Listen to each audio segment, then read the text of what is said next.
Welcome back. We're going to switch our conversation now, talking about the 2017 budget. And there's been a lot of controversy since that was passed, with a lot of people lending their voices with regards to the fact that who should actually have the power to appropriate and alter the budget. I mean, the acting president, Yemi Osinbajo, did criticize the National Assembly for what was done. We've heard from the Minister of Power, Works and Housing, Babatunde Raji Fashola, also strongly criticizing the National Assembly several times. Femi Falana, SAN, a human rights lawyer, has also lent his voice to the conversation. So there's a lot of debate as regards, but I feel like we talk about this every year when the budget is passed. As should the National Assembly have powers to do this? Well, I have here with me Ahmed Agbabiaka to help me with his own side of things. Thanks for being here today. Thank you so much. Why is this conversation still holding in 2017? I feel like we've had it every year since 1999. Why is it still an issue? Well, it's a good one that we're having it this way, and it shows progress. You know, unfortunately, we don't need the slow pace of things or the way things are moving right now. The 2016 budget was marred with the popular phrase padding. So we are so happy, and it's a welcome development for Nigeria that we didn't hear about that this year. Unfortunately, what we now saw doesn't mean it didn't happen, does it? No, we didn't hear about it. So the executive was silent, was quiet about it. So everybody is happy about the budget, except for this very critical aspect of the budget that has to do with the infrastructure of this country. You know, we've had the different aspects of the budget, you know, that has to do with loan servicing, recurrent expenditure, then this for a capital expenditure aspect of it. Unfortunately, the whole thing was distorted.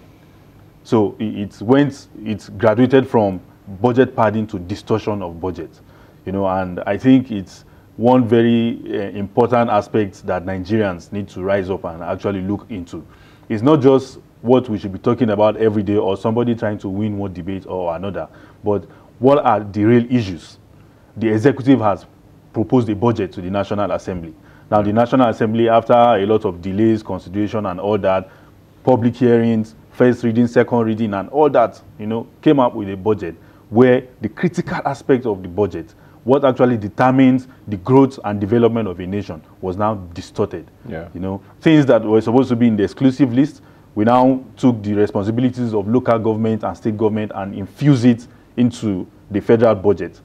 You know, the Federal Ministry of Works. The Minister Fashola was saying he saw things like primary health care and boreholes included in his budget. He wasn't sure what that was about, you know. But talking about what you talk about infrastructure, I think, for example, Lagos-Ibadan Expressway was reduced from 31 billion to about 10 billion. You know, critical things like that. And people see that the National Assembly isn't necessarily cutting costs on their own end. You know, are we really just upset at the fact that they altered the budget, or what was altered? Well, I don't think, if we are upset, I don't think it's expected anyway. It's expected that we are upset. But what is the general application, the most important application to the growth of this country? How does the budget affect the growth and development of this country? How does it affect the common man? For instance, Lagos-Ibadan Expressway is one route that service the whole of the economy, in fact, the chunk of economic development or activity of this country. Lagos is the main port of entry for every goods, imported goods and all that. Lagos-Ibadan Express is the main exit route from Lagos, you know, crude oil, petroleum products, and every other thing that comes into this country, you know, bulk of it. So now for the National Assembly to now tinker, you know, extensively with that aspect of the budget, with that road, I think is one thing that we should check and try to examine what the thinking pattern of the members are. I don't want to castigate the National Assembly in its entirety. Perhaps the responses that we are getting from the spokesmen of the National Assembly are their personal responses or their personal thoughts. I don't think it represents what the National Assembly really wants. The minister has said something that, well, they cut it down by almost 75%, from 31 billion to 10 billion naira.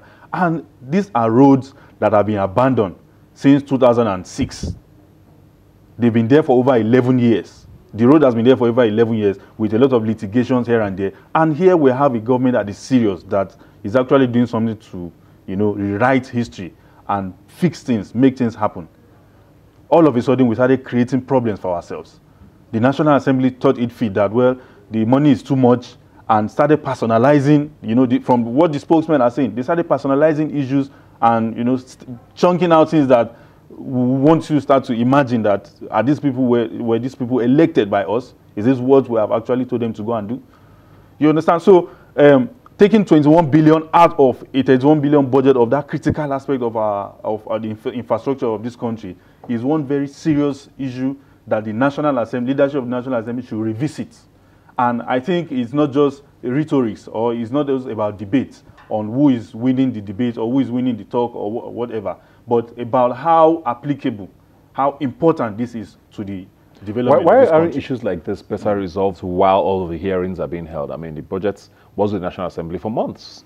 And you wonder, do they not work with the executive when the time comes, or what is really the issue here? Those are the main issues we are talking about. And if you look at it, perhaps it's lack of seriousness in the aspect of on the side of the National Assembly. You have different periods where the budget is being considered. For months, the budget was lying there with them. You know, there's a first reading, second reading, public hearing, and the defense of the budget now. It goes to the appropriation committee. The appropriation committee does whatever they want with it. But at those points in time, now the executive campaign to fix or better the life of Nigerians through perhaps with what this government is doing, robust infrastructural development. Now, if you are now taking out of what they are supposed to do without consulting, without having any ground to do that, but just for reasons that are inexplicable, you just thought of it, well, the money is too much for that role, let's take out of it. These are roles that have been estimated and evaluated. Costs have been allotted to them. What I believe the National Assembly should do is to carry out their oversight function. Why not invite the minister or whoever is in charge of those aspects of the ministry? You know, invite them, or better still, use your power, summon the minister. Yeah. If that will please them, summon the minister in the process of the defense and consideration of the budget. It is in their power to consider and check and checkmate whatever the executive is doing, but not to the extent of distorting the agenda or the priority programs of the executive, especially as it has to do with. We're hearing now that the 2018 budget is already started. Work has started on it because we're trying to change our fiscal year now back to January to December. Yes. So hopefully things pass earlier. Could a solution be a case where the executive now in this process gets members of the appropriation committee and finance committee or whatever it is from the National Assembly to be a part of the budget making process before it gets to the National Assembly? Could that be a solution to this? Well, from the responses that we are getting from the National Assembly, that is even not the issue. They can sit with the president or the minister or whoever is in charge and write the budget together. From what they have done so far and what they have been saying, they take it over to their place and rewrite whatever they want and distort it without evaluation, without doing anything to estimate whatever thing they are bringing out. Just by virtue of, they can just do and undo by virtue of grandstanding and quoting constitution where they are not supposed to even quote. Things that are not even correct. The drafters or the writers of Nigerian constitution knew what they were doing when they made budget or budget proposal the exclusive right of the executive. The president or governor of a state, the president of a country or governor of any state has the exclusive right to prepare the budget. And they don't just do that, they will have done a lot of studies, evaluation, before that is presented. Now, the National Assembly, just like the case that Mr. Femi Falana, SAN, said, because they were quoting the Supreme Court that, well, the High Court, Federal High Court, that there was a case that the Federal High Court has said that the National Assembly is not a rubber stamp. It's not a rubber stamp, but that does not mean you tinker and introduce new budgets totally. Budgets that are meant to be executed by the executive now, but where they've not done evaluation, they've not done any study, you brought in boreholes and remove things. How did they know the amount, or how did they know the cost of getting a borehole or building a primary health center?